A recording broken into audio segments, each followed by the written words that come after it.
लाबी चवंदा जेको मूंॾे वेहंदो तव्हांजो दोस्त उन करे मुंहिंजी लाबी चवंदा माना न किया हिकिड़ो उनखे पाण ई असां लाबिंग जो रंग ॾींदा आहियूं यार हाणे हीअ लाबी थो करे पोइ वरी जेकर तव्हां थाणे ते वेंदो उते वरी जेको आहे जेको ॾिसंदो त चवंदो यार हाणे अलाए छा आहे नथा मां चवां हीअ नाराज़ थिए मंदूर साहिबु हुन खां पोइ वरी अञा रहंदो हिनखे पीएस पोइ रियाज़ ते वेही करे चवंदा मां तुंहिंजी सिफारिश कयां पर हीअ साहिबु ग़लति जाइ ते हिकिड़ो उनखे माना लाबिंग वारो रस्तो ॾेखारींदा यार जिते किथे लाबिंग कुझु तासात पैदा थियनि था पर जेकॾहिं इंसान जो पंहिंजो दिमाग़ जेकॾहिं खुलियल आहे फ्री आहे जामशोर कॉलेज में रहां थो ऐं साबिक़ा काउंसलर बि आहियां पीपुल्स पार्टी खे सदर बि रही चुको आहियां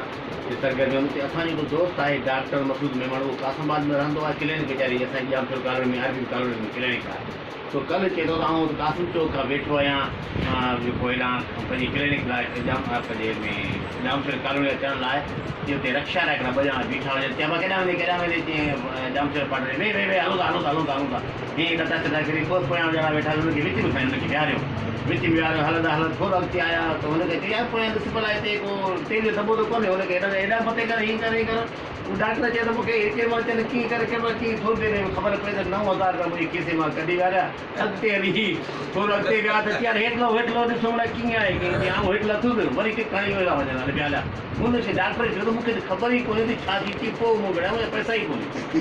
इहे बि हिकिड़ा सिस्टम नओं हिकिड़ो गेम पैसा चवंदा डबल करे ॾियनि मिटी में जेको आहे इहे हाणे हितां 4